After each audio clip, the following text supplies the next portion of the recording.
Hey everybody, welcome to Late Horror Show. I am trying to get Aleece connected here and on with me, but we shall see what happens. Go to the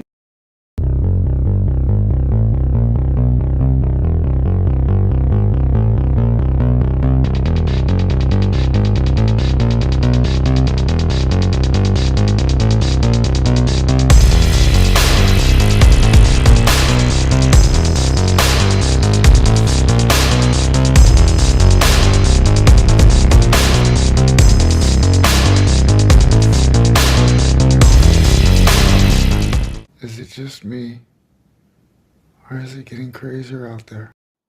Hey everybody, welcome to Late Horror Show. I am Dino, and that is oh no, she's not here right now. I don't know what's going on. I'm trying to get her in here. She's off to the side, uh, in the green room, but there's no video, no audio, so I don't know if she's having issues with the internet or what. If I see video over there, I will pop her on because my gosh, I need some help with this one because this is this movie is a tough one. But as of now, you guys got me. So there you go. We are going to be talking about The Killer is One of 13 from 1973, a rare, for what I'm doing, Spanish Giallo horror film. And I don't even know if I'd call it a horror film, slasher film, or anything. Listen, I'm taking a break after tonight. I am taking a break from these kinds of movies for a while. Okay. Just because, not that this movie was awful, it wasn't, but I'm kind of like fed up and I need to go on to something new. So I will revisit this again. Again, I don't know what is going on, Aleece. I see that you're in the stream, but no video or audio. But anyways, I will see everybody. Harry Scott, be right back. I'll see you when you come back, Harry. Edward Stewart, what is going on? Listen, I'm going to talk about this film the best I can. It's a little. You better be a speed reader to be able to watch this film, and I'll tell you why. But Connie Clary, hello. Listen, a couple nights of some really weird stuff going on. They fixed the internet, so it should be totally fine. But last night, kind of weird. It's a shame that it got messed up with me and Dave Plouffe. But Edward Stewart, Connie Clary, Ocean is here. Harry Scott, of course. Kathy, how you doing? Black Roses, Becca Too Tall, Julie Osborne. Good to see everybody here today. I think that's everybody. Thomas Gordon is here. Okay, that's it. This is not your typical Giallo. Edward Stewart, everybody's saying hello to Aleece, but she just popped off. So if she pops back on, then I'll bring her on. But it may be just me tonight. I don't know. So feel free to ask questions in this very odd and quirky discussion that I'm going to have by myself with this movie. Psychology Noir with Dr. Lund. Hey, Dino, breaks are good. I take them often. Very much so. Listen, the channel can't take too many breaks because we got to keep full throttle. 500 away from 100,000 subscribers, and I thank each and every one of you. Of course, 500 subscribers away, just about. I should actually, I thought it would be nearer my birthday, but it looks like it's going to be closer to, could be a week, could be a week and a half, 2 weeks, but we will hit it. With that said, give a thumbs up, please. Thank you. So kindly. And check out the descriptions below. Think about becoming a member, channel member, Patreon member, movie nights every Friday, all that good stuff, access to Discord and everything else. But yes, I will be taking a break from these kinds of movies. Although next Saturday, I think I might hit Pieces, which is kind of a 1981 Pieces. It's kind of a crime giallo film. So Pieces is your slasher kind of 80s. Yeah, I still don't see video though, Aleece. I'm going to bring you over here. Hey, CM, what's going on? Good to see you. Listen, I know Elise is trying. I just don't know. Just remember, all the settings to your video feed is at the bottom in that gear icon. But I'll put you back over again until I see video.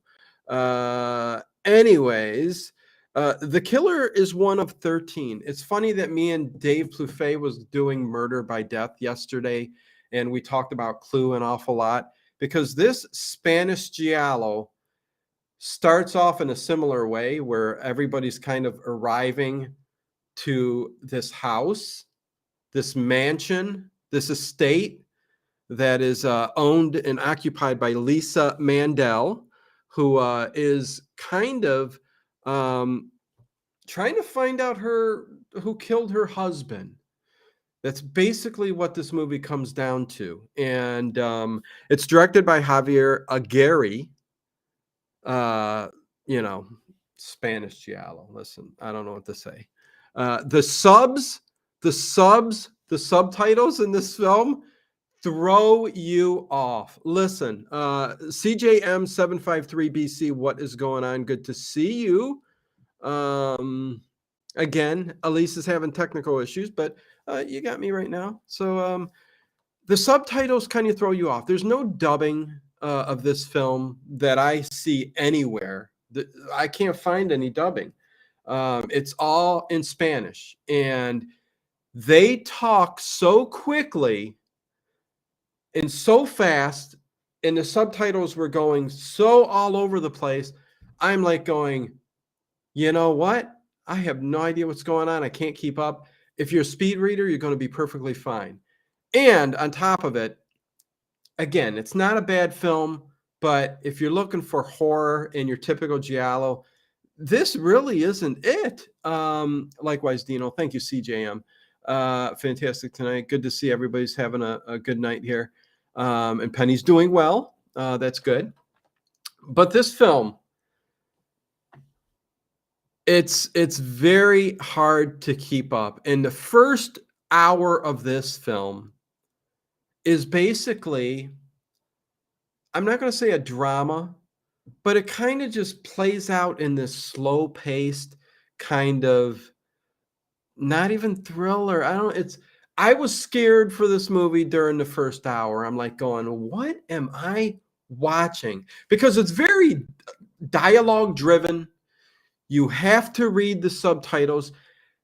There's so many characters. It says the killer is one of 13. You basically got Lisa Mandel, who's the owner of the estate. Then you got these 12 guests that she brings in because she's going to start accusing them of who's the killer? Who's the killer? Of my husband who died 2 years earlier, going from, I think, London to Paris. He's a pilot. And there were two glasses. One was clean, one was unclean. There were barbiturates in his system. So I guess it was enough that when he got on the plane and he started to pilot the plane, he ended up dying, falling asleep behind the wheel, which is not a good thing, and plummeting the plane. So there you go. Let's see. And I am looking at you guys. Used to be a speed reader, not no more. Edward Stewart, sounds like you need to watch it a couple of times. Yeah, definitely a couple times, but you need to have a pen and paper there to papal. You need a pen and paper there to write down every character's name and try to figure out what's going on. I see Elise coming back again. Please, Elise, I hope the video's there. Come on, bring in the video. Or use a different device if you can. That might help if you use a different device. I don't know. Change over to your phone. I know you're using your tablet, but anywho, yeah. So it's definitely kind of tough. There's 12 guests. There's a maid. There's a butler. Okay, which again, all sounds like we're talking about Clue or we're talking about Murder by Death, something along those lines, where you're bringing in all these people to kind of accuse them of a murder. Or, I mean, it basically, she's blackmailing them too. They all got something bad going on in their life, their history, where she technically can blackmail them. Let me check real quick. Aleece, can you hear me still, Aleece? You can probably hear me, but I don't hear you. And it's still a black screen. Uh, Try another device. But if not, it's okay. I will carry on this week and we will figure it out next time. It's no biggie. I appreciate you trying here. Like I said, it's been a weird couple nights here with trying to stream, and it most certainly would help with somebody, but I'm trying my best. Captain Stephen Peacock, what is going on? The issue with the subtitles sound like a gag from SNL. Well, the thing is, yes, kind of, but there is no, like, the subtitles are just regular subtitles, English subtitles on Amazon for a Spanish language film. And every time they come up, they're talking so quickly because there's so much dialogue in this film that the subtitles go, and before you even read it, it goes on to the next, onto the next, onto the next. And I'm like trying to go, wait a second. These characters are talking to these characters. What is going on here? I just do not get it. I mean, you kind of get it throughout the film and towards the end, but there's so many characters that I most certainly will not be able to tell you the specific names of the people, of all of them, because my mind just blew up. Okay, that's how this is. But the scary part of this film, at the first hour, like, there's a dinner scene that takes place where I don't know how long it is. It may be 20 minutes of them just talking around the dinner table, where Lisa is like confronting all these people, which I'll get back to here in a second. But yes, they come to the estate as couples, a couple single people. Let's see. I'm so sorry. I don't know why this site isn't working for me tonight. I can't see or hear. You want to, Joan? I can't see or hear. Okay, yeah, it's all right, Aleece. Don't worry about it. Let me just respond. Listen, on the fly. Here we go. It's okay. Okay, no worries. So yeah, they all show up at this estate.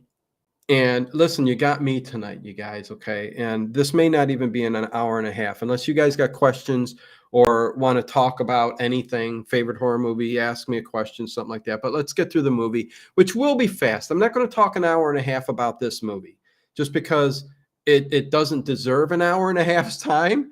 It certainly deserves a review, and that's what I'm going to give you right now. It's not going to go very detailed into everything going on in the movie. But again, all these guests, they show up. There's 12. There's a maid. There's a butler. The butler, again, his name, I'm not even looking down at my notes. The butler is kind of, Lisa, his Igor, if you want to make it scary, try to make this movie scary. He's doing her bidding. He's doing everything for Lisa. And because there's kind of some kind of love thing going on with the butler. And he's a very handsome man. He's a very handsome man. There's Aleece. I'm so bummed my awful tech isn't allowing me to join on the video.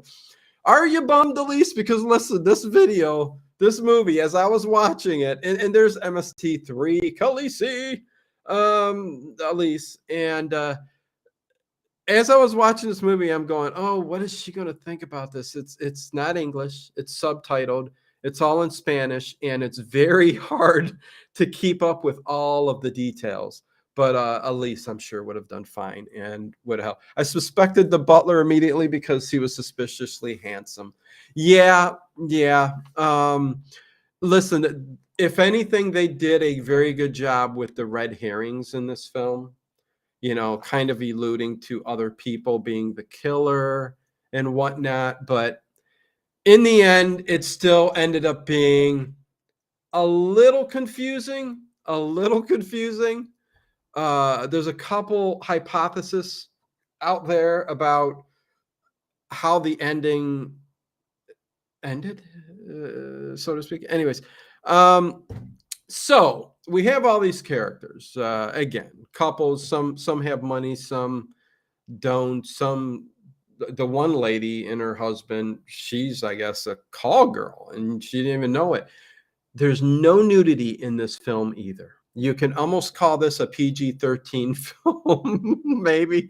But if it wasn't for the last 20 minutes of this film, again, an hour of drama and kind of suspense, thriller, kind of, if you want to call it that, seemed kind of like Dynasty going on with a bunch of like, secrets and blackmailing.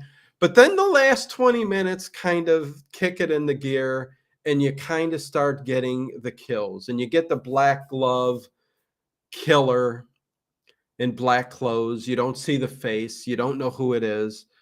You can't tell if it's a man or a woman.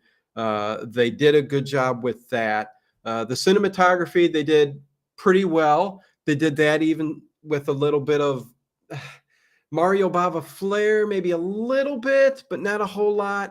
I wasn't real impressed. Yeah, there you go. You can give me your thoughts, Aleece, and I will read everything you have to say about the film in the chat. She says the production design left a lot to be desired. Yes. The mansion was very drab and nothing about it stood out stylistically. Yes. Which is why I said you can see he tried to attempt to be Mario Bava a bit in his cinematography, but when exactly like Aleece said there, when the design, everything's set in this mansion, this estate, and everything looks drab. Everything looks very ordinary, and nothing really stands out. There is that. Although the dinner scene around the table there, not the kitchen table, the dining room table, where everybody's sitting down, not a bad looking set. I mean, I'd like to sit there and have some dinner. But anyways, uh, so all of that starts going on. We're introduced to the characters, and again, I'm not going to name them all. Aleece, I wish if you were here, you probably would have known maybe more of the characters than I do.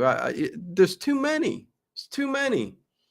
But one of the main ones, of course, Lisa Mandel. She's the estate owner. She owns the house, and her husband died and all that. And we got Harry Stephen, who is he's a playboy gigolo type. He even says that he wants to like have an affair with all these. It thrills him to latch on to these married women and have an affair with them. But he's pretty much just a playboy, and he's just there for eye candy and trying to hook up with the women. Although Lisa's got him there for her reasons too. And it's funny because he was the one person, the playboy, Harry, who I thought would make it to the end or whatever, but he's one of the guys that he ends up getting it and getting it in kind of a easy fashion, a very easy kill. But which happens like the last 20 minutes, like I said. Last 20 minutes, you get murder by what is it, a skewer, a pick, something like that, which is cool in the shower. That's kind of a cool kill scene. And even these kill scenes aren't the most fantastic. It's not so gory. It's not so bloody. Being creative to join discussion, clever girl, Aleece. Yeah, no, Aleece, yes, definitely join in. Tell me what your thoughts on anything you got. 13 suspects. Are you loco? CM, yeah, that's a lot. Listen, I wish there were only like 4, maybe 5 characters. It would have helped with me talking about it, but it really doesn't matter in the end. I mean, like I said, the people I'm going to point out to you as characters and maybe red herrings, Harry, the playboy, at one point you kind of suspect him, like Aleece was saying, you kind of suspect the butler, there's a lot of people you can suspect. Aleece says, other than Lisa, the only characters that really stood out were the aunt and her creepy son. I agree. They reminded me of Lucille and Buster Bluth from Arrested Development. Yes, yes. There's two people. There's Francis's mother. Well, Francis is the son. He reminds you of like Norman Bates, kind of that like psycho character where mom, mom, mom, mother, mother, everything she says is, you know, little mama's boy, and he's going to listen to everything she has to say. And definitely throughout this film, I started thinking more and more that this guy's so nuts from his mother that he may end up being the killer. And as red herrings go, I think he was kind of, for me, at the top of the list through that first hour of film, at least. So there was that, but you got the son, and then you got the mother, who's Bertha. I do know that she's Bertha, and she's almost like, oh, who's the anybody? Tell me who? American Horror Story. She's a big name, King Kong from the 70s. What's her name? What's her name? She reminds me of her, the character. She's very, especially in American Horror Story, she reminds me of that character. She's very like, thinks she's, well to do and beautiful, and she's just this older, like hateful woman, especially towards her son. So there's an interesting dynamic there, and she's also, I think, the aunt. I I I don't think I'm wrong, but she's also the aunt of Lisa, the one that takes care of whose house it is. Jessica Lang, thank you, Frida. Jessica Lang, Elise, yes, yes. Wait, let's see who was in there first. CM comes in first with Jessica Lang, followed by Elise, and then Edward Stewart and Frida. Yes, Elise, am I wrong? I think her character kind of reminded me of Jessica Lang in American Horror Story, especially. Don't ask me why. Probably for the reasons I just said. Uh, Very much reminded me of her, and looked a little bit like her in the older years. So there is that. But again, and she's the aunt, and you just got this creepy vibe going on between those two characters throughout the film. And the beginning, what is there anybody else who stands out? There's couples who are just there, and whether to be killed or not, I don't know. Some of them do, some of them don't get killed. Again, the last 20 minutes, when you see the killings, there's an axe, a pick, there's a knife, poison at the beginning, from her husband, which was 2 years prior. Much more than that, I don't think so. Jeremy Levine, I love all of you, but where is Ginger? This is BS. Oh, Jeremy Levine, I have no idea what to tell you, my friend, except that I would love to have Ginger doing reviews with me, but I haven't heard from her in forever.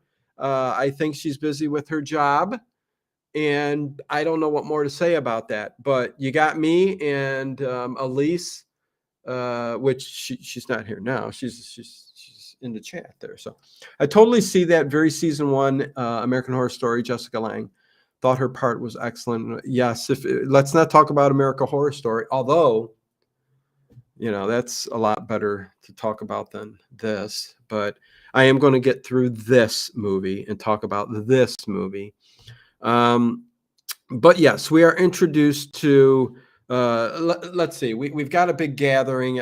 Again, very slow paced at the beginning of this movie, even though it's very heavy in dialogue and hard to follow along.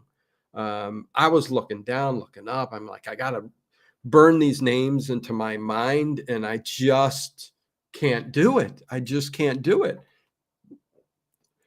Are any of them the usual suspects? No, Ed Stathis. None of them are the usual suspects. Listen, every one of the husbands have a problem with their wives because of the playboy, Harry Stephen, who is give them googly eyes, and that's his thing. He wants to do. But once they get to the dinner scene and they're all at the table, we're introduced to a couple other characters, which kind of progress. It's like setting up the rest of the film because Lisa starts to go on a tangent, especially through about Harlan. He's an artist, painter.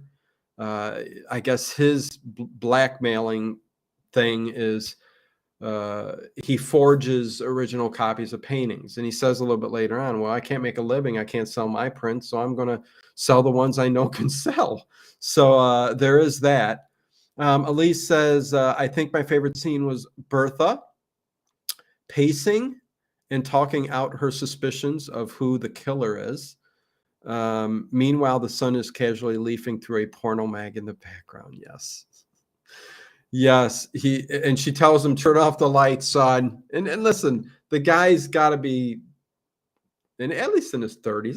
Listen, I don't know, but that is funny. At least that it is a couple funny scenes, and there is mention of porno magazines and adult magazines, which he has all over the place. Which kind of made me think Francis, the talking mule. I mean, Francis, her son, was the killer because he was portraying those kind of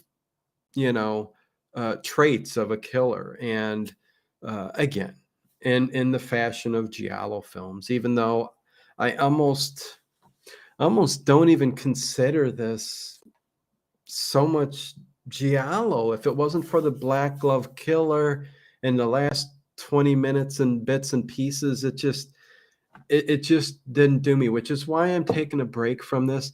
Aleece, next Sunday, if you're able to, it will be Pieces, 1981. It is a crime giallo, but it is mainly known for it being an American slasher. So I think that's the one I'm going to tackle next week. But I need to get away from this stuff very fast. But yes, there's a big dinner scene, like I said, which goes on for about 20 minutes. But no eyeballs. No, there is no eyeballs in this film. There is, well, you don't even see like a masked face or a killer. There's no nudity or sex. You get that a lot in these Giallo films. You just do. There's a little male misogyny when it comes to Harry and a couple other characters, but even that isn't like thrown in your face too much. It's just kind of a mystery and kind of a thriller throughout that first part of the film. But like I said, we're introduced to Harlan, who's a painter, an artist, and he's kind of going to be, I mean, she's accusing him, and that's where he becomes a red herring, and you're thinking, oh, this guy's got something to hide too. But he befriends, and there's nothing going on with him. In the end, he ends up doing good instead of anything bad. So, and he meets up with, and this is why I wish Aleece was here, because I don't remember the blonde-haired girl's name. He befriends her, and it's strange because they quickly become like lovers, like back in the 30s or 40s, when two people would meet for the first time, and within 20 minutes they would look at each other and say, I love you, I want to marry you, and the woman accepts, and it's almost like that with Harlan and this blonde female who is very innocent, and she's got a lot going on, and he kind of befriends her, and I forget her name again. Hey, Justin, what is going on? Good to see you guys. Good to see everybody in here. Going solo tonight, even though Aleece is helping out a bit in the chat. Back in the day, just never had the pleasure of seeing many of his films. Whose films, Edward? What's okay? Maybe I said something and I don't remember what you're saying there. So yeah, so we got this couple in Harlan and the blonde girl, and they're going to kind of build the relationship up, and that's going to come into play in the end for sure. Oh boy, I tell you, this dinner scene is literally 20 minutes. Yeah. Let's see. Elise says it's interesting how we went from the Beyond last week, which featured very little in the way of dialogue and narrative and focus, more the visual concepts, to today's movie, which is totally opposite. And again, Elise, I'm sorry to have you sit through that, but we are veering off the freeway down a different road because again, as where this movie, if you're a Giallo fan, I don't, would I recommend it? I guess, but yeah, maybe not. Maybe not. I think you can pass on this one. There's no need to really watch this one. I mean, that's just me, but people like different things. So, listen, there's a lot to do with the characters. If you like character involvement and seeing the drama behind each character, then maybe you're going to be interested in this a bit. Like I said, the thing that kind of threw me off a whole lot was just the subtitles and how quickly they spoke at the beginning of this film. I don't remember the blind girl's name. She reminded me a little of Lisa Kudrow, though. Yeah, a little bit of Lisa Kudrow. Um, Giallo films, Dino. Oh, Edward Stewart. Yeah, yeah, yeah. Gotcha. Yeah, Edward Stewart. I'm fast becoming. Listen, I'm a fan, but the really good ones, I think we all know about. Uh, the hidden gems. It's like two great ones out of 20 so-so ones. That's kind of where I'm coming from with going down this Giallo film rabbit hole, which definitely over 40 films. So I can say that I've seen a lot. Um, but yes, we are also, let's see, are there any other characters that I can really bring out? Because we do got that dinner scene, and then we jump to some hanky panky and everybody in their rooms, like putting their clothes away and all of that good stuff. The fast subtitles has made up my mind. I'll pass on this film. I'd say that's perfectly fine. Captain Stephen Peacock, Katrina McCall, if you're referring to the Beyond. Well, we mentioned it because that's the movie we done last week, and Elise was alluding to this being totally the opposite in way of narrative and spoken word and all that stuff. But anyways, yes. So you get women walking together. Listen, the first hour, again, like I said, they're just a whole lot of drama going on. Women talking about guys. A couple women tried to hook up with Harry, the Playboy gigolo guy. And I think the first, and there's even a scene with the butler, the handsome butler, with Lisa, where she actually says he's going through everybody's room. He's going through their luggage, their drawers, looking at everything and finding clues for Lisa because she's really trying to find out who may have been involved in my husband's killing. At least if the film didn't insist on 13 people and cut even 3 characters out, it would have been much stronger. I agree 100%. A little too many characters in this film. Like there's a scene when all the women are together, where there's 1, 2, 3, 4, 5, 6, 7. There's literally 7 girls sitting around the room talking about everything going on, and you're looking at all of them going, "Who the hell is who?" I don't know what character is who. I mean, well, I knew who Lisa was, I knew who Bertha was, but the other ones, I have no clue. I have no clue. Old Prune Juice 82 totally emphasized Dino, though I never watched this or any other Spanish Giallo, which I don't think there's a whole lot of Spanish Giallo. Listen, we came from Creamy, which was the German start to Giallo films, the Creamy films, all German, all done by the same Rialto Studios, which was totally different, but turned into becoming Italian Giallo. A lot of Italian. In this film, it's all Spanish. Director location, language, but we do have Italian crew working within this film, which is the only reason you would throw it a Giallo bone. Because other than that, you know,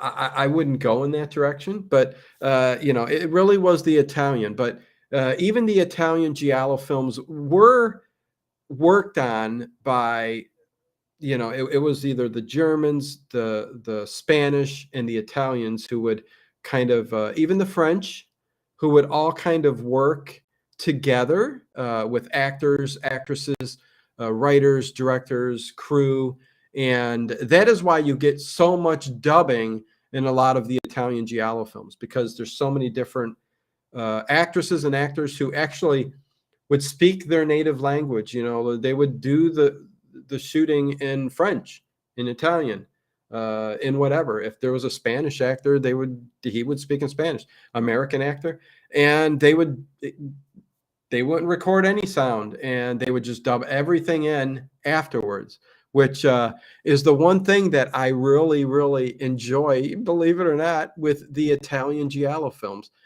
The dubbing, good, and even some of the bad ones make for a good, unique aspect to that genre, and I love it. I really do. I think it's very interesting. But listen, we soon get to, and there's a scene in this movie. I just bring it up because it's another creepy scene, and it was going towards the red herring and the killer being Francis, Bertha's son, this psycho son. They're all sitting at a table, and the blonde girl's sitting next to him, and they're playing not poker. It's more like probably bridge or something like that. Listen, whatever they play in Spain, you know, at this time, I don't know. But he reaches under the table and touches her leg and is pulling her skirt off and putting his hand on her leg, and you know, and she's pushing it off. She should have just pushed the table and said, "What are you doing, dude? You know, stop that." But doesn't happen, and the creep factor just goes up a bit more with him. And yeah, let's see. Let me get to it's a great rule of thumb to never have more than a dozen suspects in your film. Yeah, I agree.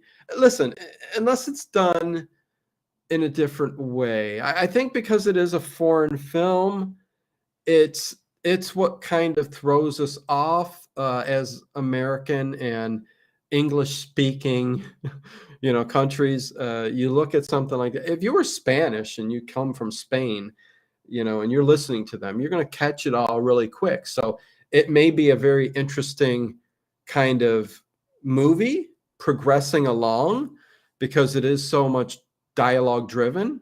You know, they would have no problem with it. I've watched many in Italian Giallo where the first hour kind of drags in there too, but there was also something interesting in the set designs, the characters, and you know, even the dubbing, the stupid dubbing that would go on there. So, you know, there was always something that you would like. In this, if you don't know Spanish, it's going to throw you off. That's all I got to say. And again, too many characters. Better than the Kung Fu movies and dubbing. You Killed My Brother.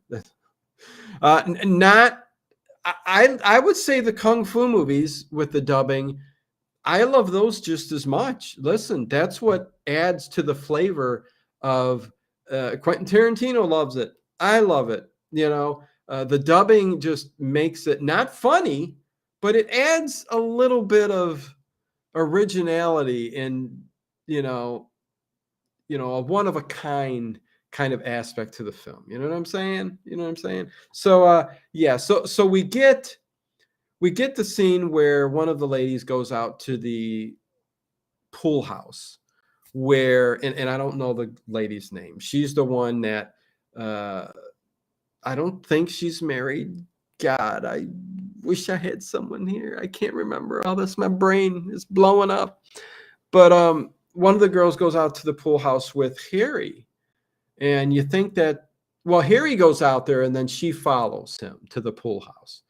And you think something's going to happen there. But he pushes her away. And don't ask me why. That was quite odd. I was kind of trying to figure out, why did she get pushed aside?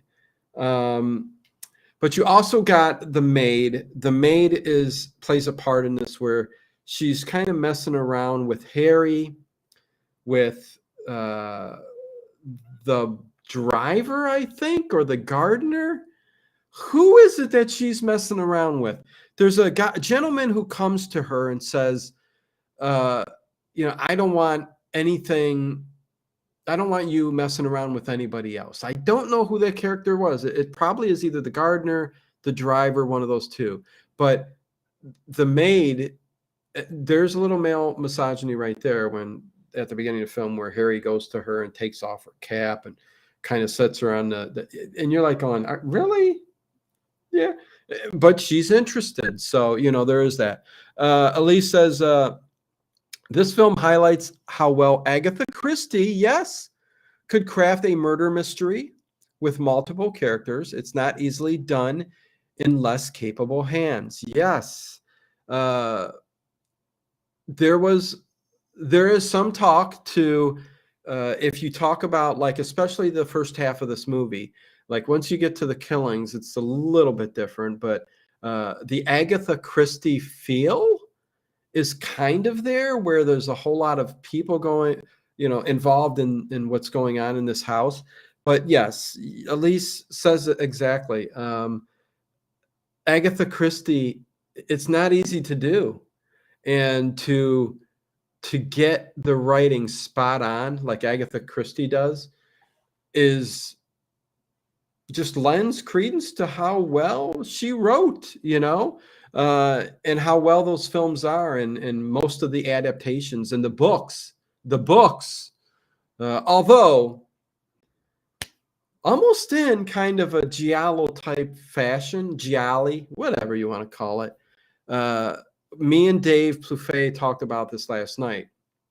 A lot of the old books, hold on a second. A lot of the old mystery books and the books that had to do with killings and like Agatha Christie, the last few pages of the book, they would always throw in new characters, new information, to change up what was going on with the rest of the film.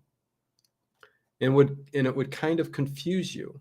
And you would go, okay, I just read this entire book, which was fantastic. And then you go ahead and you throw in the new characters and the new ideas in the end of the book. Happened in a lot of the Charlie Chans. Sherlock Holmes was a little bit more structured, but Agatha Christie would do that, and Poirot, Hercule Poirot would do that too. But there's a thing to that, but just so well done, so well done. Ed Stathis, my first time here, movie review. Were we supposed to watch the film first? You're always welcome to watch the film first, Ed. But I'm pretty much giving you it's pretty much a discussion, a long review of a movie that is very old. And you always see a lot of these titles of what we're doing ahead of time, so that you have time to watch it if you want to. But these films are so old that, spoiler alert, I'm talking about the entire film. So that's kind of the way I go always. Always like Charlie Chan. Yeah, Charlie Chan was good for throwing out. And Aleece, if you are there, if you're busy, you're busy. But if you can help me out at the ending of the film here, please do.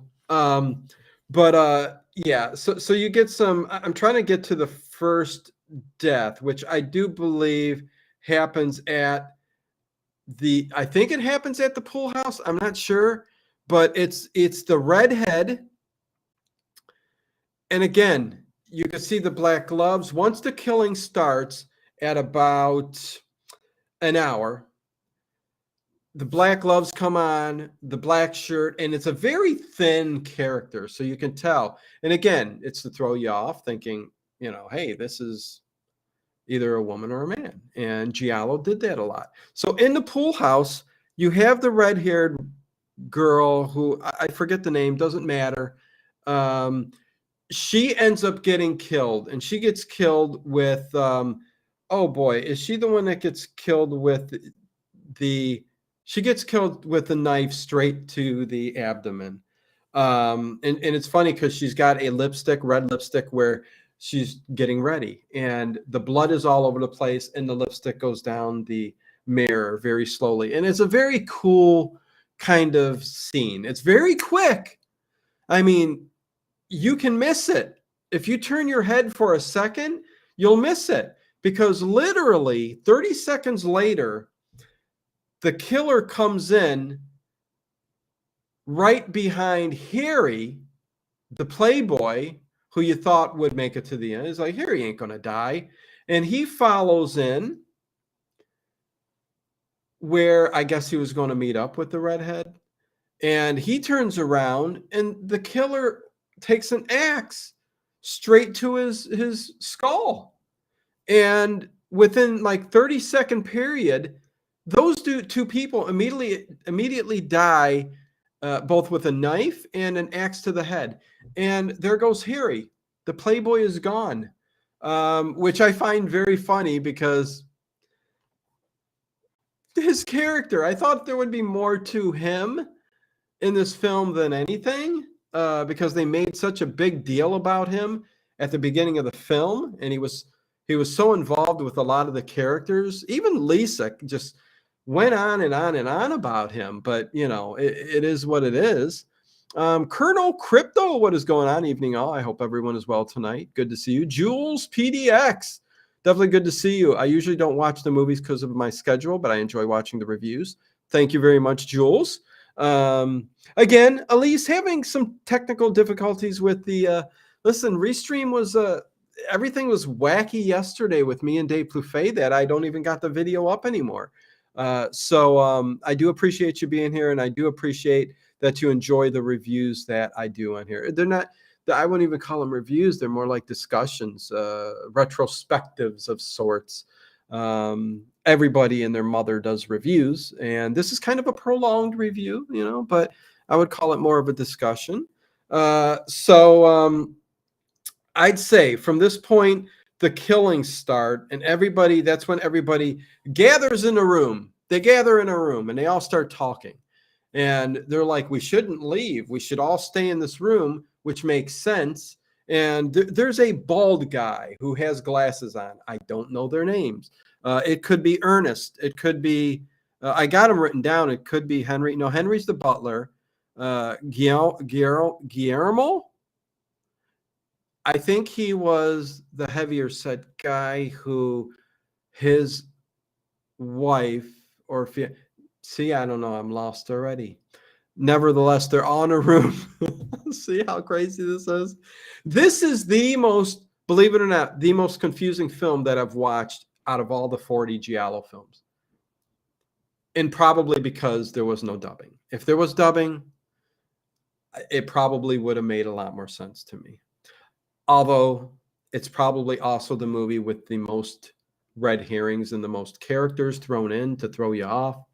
So there is a lot of that going on.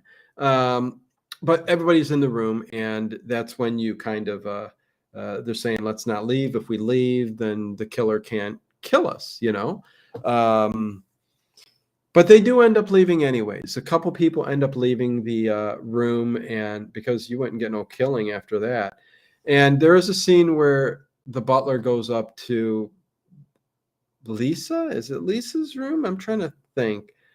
Yes, Lisa. And he takes and drops down her negligee, and they go to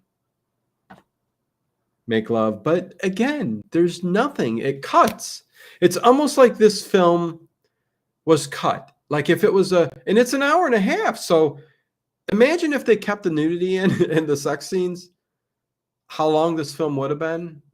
Because there's a couple in the film. And if you would have added 5, You could have done it, made it an hour 40 and kept the nudity in. But anyways, it doesn't help that the movie seems so poorly written. Well, see, I wouldn't really know, CM. It seems I would take the side of saying that I think it may have been written okay, but the language barrier kind of throws it off. Because again, they spent so much on the dialogue in that first hour, and I don't know Spanish, and there's no dubbed version, that I'm looking at it and going, okay, it can't make sense in my brain fully because I'm listening and I'm also trying to look at the film. And if you look at the characters and what's going on in the scene, you will miss full sentences. That's just the way it goes. Guillermo was mutton chops man. Yes, he was the mutton chops man. And I think he was like a wealthy businessman supposed to be. So yeah, so there's that. But the bald-headed guy that was sitting in a chair, he was like, with a pipe, almost kind of like he was going on with Lisa telling her, what to do, and no, it's not. I know it's not this person as a killer. So he had a lot to say. But the next person to end up getting killed is Bertha. Bertha gets killed, and she gets killed for a reason. Okay, there's a button that in this film, especially at the end, kind of throws you off, and it's part of what, again, if I had, yeah, I'm just a little confused by it because Bertha's got a button to a jacket that they show the killer actually take the jacket of a character. I forget the name of the character. It's definitely not Mutton Chops. It's not Francis. It's one of the other gentlemen. And the killer takes you get a picture of him pulling the jacket and putting it back. He takes it, he puts it back in a drawer, almost like he's trying to set him up. I wish I knew the character's name, but it doesn't matter.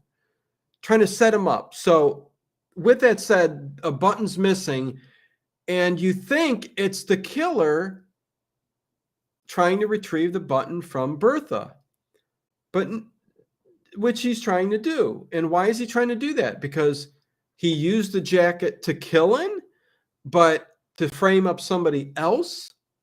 I guess that's what was supposed to happen. But Bertha's got the button in her hand. She's got it clenched. And he just ends up killing her. And then the morning starts to happen by the sun. Francis is, he's Norman Bates. He needs consoling. He's sitting in the chair, leaning to the side, crying. They're all in the room talking about Bertha being dead. Again, hey, Manischewitz, Mike, what is going on? Good to see you here. Hope you guys' Sunday is going really well. Going okay here. Set up a couple new aquariums, so there's that going on. Whole new ecosystem. I'm building life in tanks. I'm building life as if I was overseeing the life and death of these creatures in this tank. I should film, and I will, videos on what I'm doing because it's kind of pretty cool. But anyways, that's a different subject altogether. Definitely good to see everybody. So they gather back in the room, and this is where Harlan, the artist, who's still around, he's not dead. He's fallen in love with the blonde-haired girl. Again, who I don't know. They're kissing, and you get the feeling that the killer is down below looking at them. So who is going to end up dead next? It actually is Lisa looking up at them too, and she seems a little jealous of what's going on there. because they're kissing, and I guess they're falling in love, and she's trying to frame them. So, with that said, there's a bunch of character involvement, and there's even a flashback of Francis picturing himself killing his mother. Am I wrong? The killer killed Bertha. Or did Francis kill Bertha? See, I'm losing it. I was disappointed that Bertha died when she did. Why did they have to kill off one of the only memorable characters? Yes, yes. Am I wrong, Aleece? Is when Francis kills Bertha, was that a flashback? Because I thought Bertha got killed by the killer with the button, or was that a different character? See, I'm trying. Let me try to figure this out again. Let me go back to if I can make it back there. Yeah, Bertha dies by strangulation by the killer. So that's a flashback that Francis is having of killing his mother. Ooh, and when the cord wraps around the neck and you see the blood dripping down, again, it's not all bad. There's some good effects, but they're very fast. Like that scene with the cord wrapped around the neck and the blood dripping really quick. It's like literally 2 seconds. You see it, and you're there. We go. We're done. Cut. The director said cut. But Francis this is when everybody, I think, is starting to get up and get ready to leave. They've had no more. Francis is actually ripping up all of his porno mags, his nudie magazines, which is funny as hell. Getting ready to watch The Last of Us. Sounds good. Manischewitz Mike. I haven't watched it.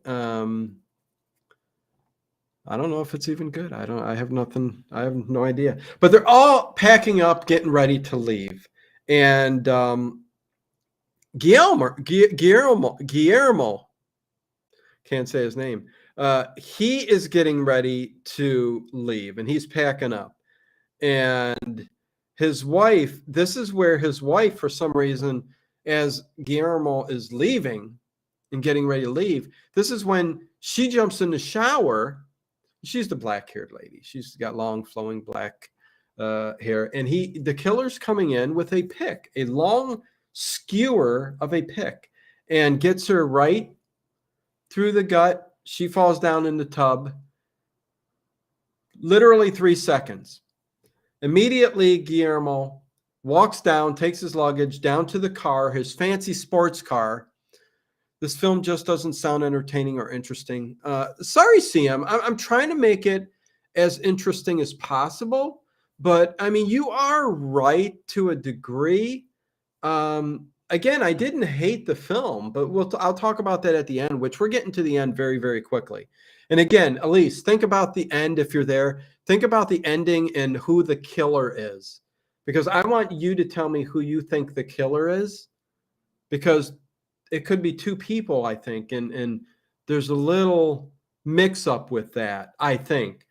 But Guillermo goes down, and the driver who is down working on the cars and stuff like that says, Lisa said she don't want nobody leaving. So Guillermo takes a wrench and hits him over the head and kills him. So now I guess Guillermo can add a list of at least one kill to his list of, maybe it's just one person he killed, but he killed this guy. So he's got a record now, So he takes off, and it's funny because his brake isn't working. He's got no brakes. So he takes off, and he ends up dying too. So he flies off a cliff in one of the old cars off the cliff thing, which was, filmed pretty well. The scene of Francis killing Bertha was a visualization of the suspicions of the other 2 characters, theorizing that Francis was the character. Thank you, Aleece.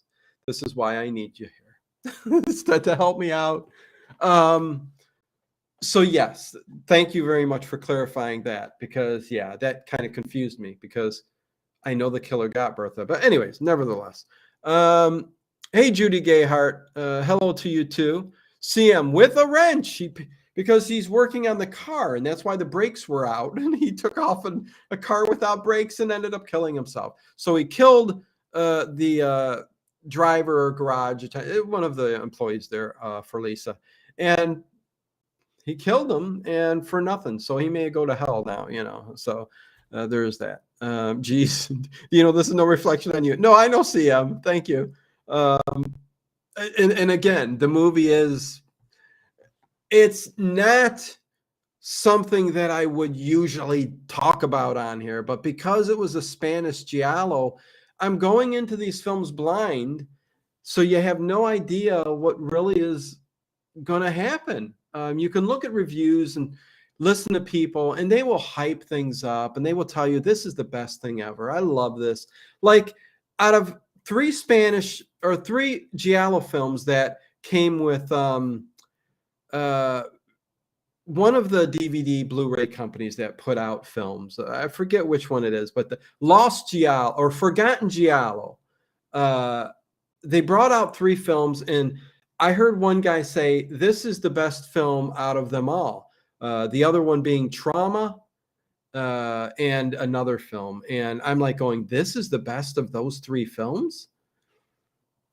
I don't know. It seemed pretty clear cut that the main killer was Henry, but I definitely might have missed something. Okay, so there you go. And we are getting to wrapping this up here. Because yes, Lisa is getting everybody to leave and go away, because everybody wants to get the hell out of there. And I guess it seems like she thinks the killer is dead now, and everything is okay. So you guys can leave. So she whisks everybody off to leave. And the only people staying behind, you think, is Lisa and Henry, her driver, her butler. But they go in, and there's a conversation that starts to ensue. And this is where, like Elise says, it's pretty clear cut to her that the killer was Henry. And I'll get to my point of view on that in a second, which I kind of agree with you, but I heard a couple other things that led me to go, could it be Lisa that's the killer? It could be Lisa that's the killer, because the butler comes in. Lisa and the butler are talking, okay? And this is the end of the movie. The final moments, the climax, whatever you want to call it, if you want to even call it that. But she's talking to him, and then she starts accusing him of being the killer, basically, because of the button on the jacket. She sees that it's missing. So for some reason, he's wearing the jacket that you saw the killer hide earlier in the film, but he's wearing it, and the killer tried to kill for that button, and Lisa sees it on Henry missing and starts accusing him of being the killer. And that's when he says, well, I've done all of this for you. Everything I've done for you. And that goes to tell me, it goes, okay, so he's either the killer and he did all the killings for her, or he's saying, I did everything for you and everything you asked of me, whether that was looking through people's rooms, getting information, because he was doing everything for her, finding clues, trying to find out who the killer was of her husband, who died 2 years ago. And I thought maybe Lisa is setting him up as the scapegoat, because they run quickly over to the staircase, okay, and lo and behold, who comes down from the staircase? It's a setup. It's Harlan and the blonde-haired girl who stayed behind. And he shoots at Henry, who gets ready to stab Lisa. So he shoots the artist, the one that forges paintings, shoots Henry dead. So if Lisa was the killer and set up Henry as the scapegoat, and she got the victims that she wanted killed, who she thought maybe might have been involved in her husband's death, and she used Henry to get all that information, to get those people killed, and then kill Henry. Thus, she is free to go and be on her way. That's just another alternative. I'm not sure if you see that. The button needed way more clarification. Yes, Aleece, that's my point. Yes, exactly. Hey, Adam for Christ. Good to see you. So it's got a good twist to it. At the very end, yeah. And it's a twist and a finish, because the film, as Henry's shot and killed, it's a close-up of him in his bloody hand with his hand opening up and the button there. So a big emphasis on the very last scene of the movie with the death of Henry, his hand open, and the button. And over to the left, you can just visualize Lisa saying, "Thank you, Harlan. You murdered or killed. You killed, not murdered, because murder is with intent. Killed Henry, who was attacking me. Thus, maybe in an alternate reality, or to make us think, maybe Lisa had something to do with all of this. I mean, she put all this together. Was Henry a scapegoat? We will never know, because there was no part two, and there most certainly was no explanation at the ending of the film. As Aleece said, maybe it probably was Henry doing the killing, but maybe, in my mind, Lisa was the executioner of all of the deaths, if you get what I'm saying. That's just my opinion. Aleece, I thought the twist might be that Lisa was behind it all, and that would have been far more interesting. Again, yeah, like I just said, I think that's my processing. That's my thought process behind the entire film. I cannot believe I got through this frickin' movie, which was so difficult and hard to understand. I guess enough of the main characters uh, were able to be remembered by me and thought out and brought into the conversation of the film. So, Captain Stephen Peacock, Sidney Wang of the Catalina Police would have solved this. Peter Sellers and Murder by Death, yes. And Aleece, again, sorry you couldn't join the stream. I don't know what the issue was. Hopefully we can get that fixed somehow, because we haven't had an issue up to this point. Hopefully you have it fixed next week. But thank you for sticking around the chat and helping out with the discussion. That most certainly helped me along with what we were talking about in the film. But hopefully that kind of, Martin Wright, just saying hi and how much we love you, X. Thank you, Martin Wright. Love you guys too. Love each and every one of you guys. You guys are awesome.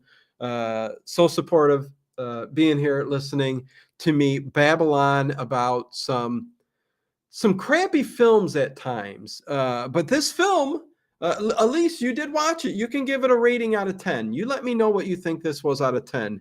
But just for what it was, if I knew the Spanish language, it probably would have been higher. But because of all of the difficulties and that first hour, it just drug it down for me. And I give it a 5 out of 10. I give it a 5 out of 10 for that reason alone. For there not being a dubbing. I would have loved to have some English dubbing on this film, but it is a forgotten film, a forgotten Giallo. It's a film that, hell, I don't think many people have heard of this or even seen it before, unless you're a diehard. and it made it very difficult for me. But I did sit through the film. Last 20 minutes kind of made up for the rest of the film for me. The ending helped it out even a little bit more. I think if everything drug in the end also, this could well have been a 4 or a 3. I mean, but I'm giving it a 5 because there was something to the film.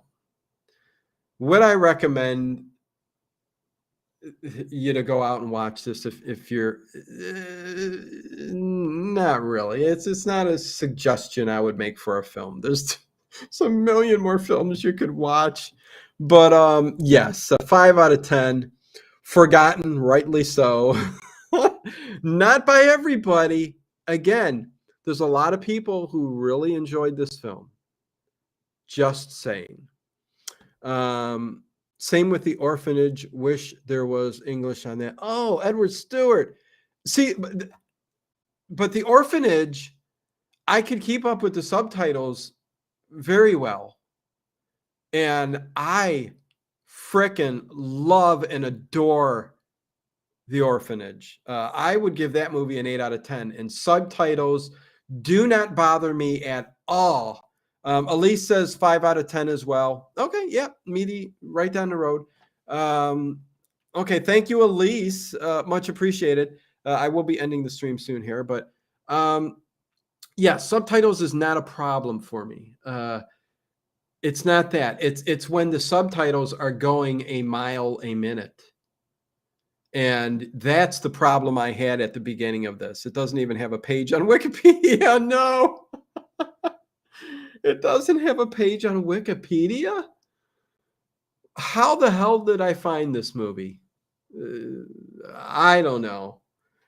When you go down the Giallo rabbit hole, it's going to take you in some places. And I guess I was brought here. And why, Lord? Why did you take me here? I don't know. But again, it wasn't a total loss for me. I take something from everything, and it is what it is. Yeah, same on subtitles. Best ghost story in a long time. Yes. The Orphanage. Yes, definitely.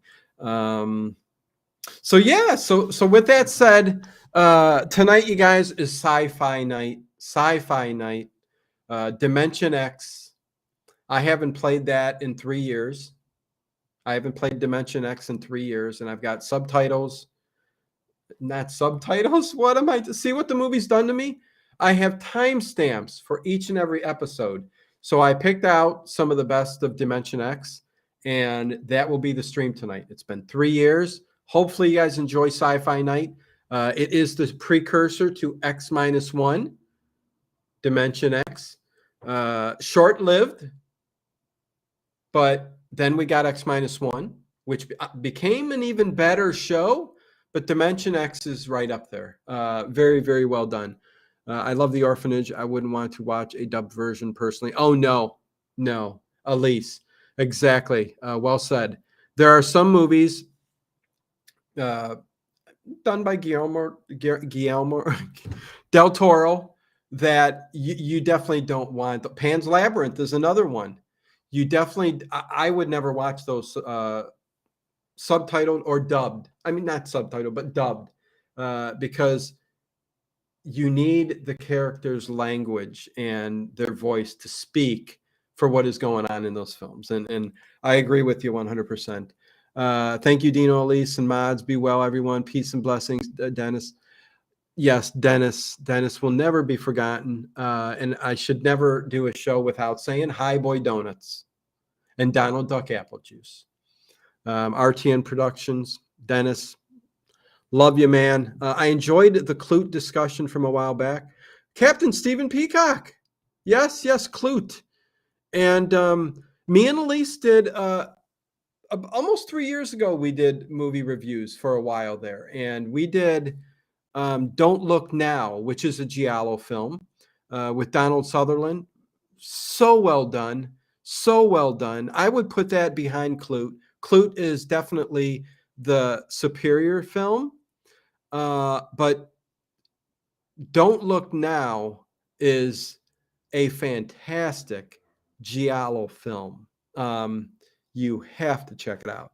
Uh, so, yes, Harry Scott. Much love as always to each and every one of you. Thank you, Elise. Thank you, everybody in the chat. Hope to see you over at the overnight stream. And I got a paranormal show tomorrow night.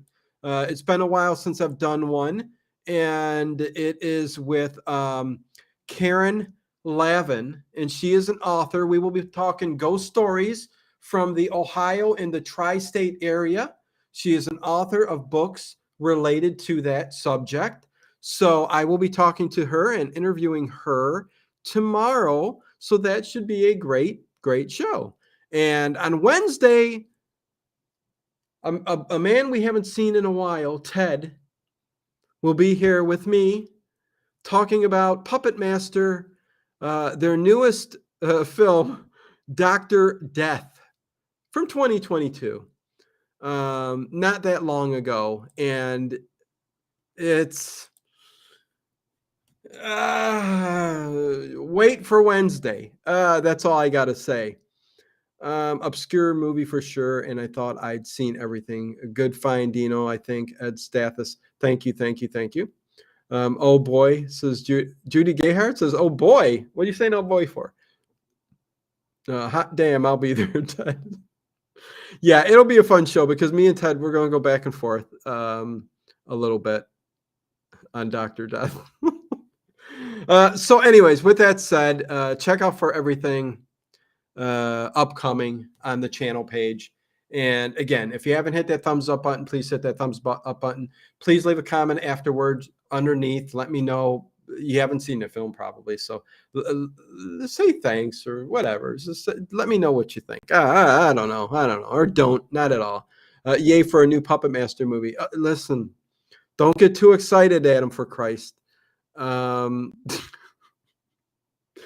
It's Dr. Death, and we'll talk about it. We'll go in depth about what's going on over there at Full Moon. Okay, Charles Band and Full Moon and all of that's going on. So there you go. Thanks everyone. Stay spooky, my friends, and I will leave it at that. Peace and love.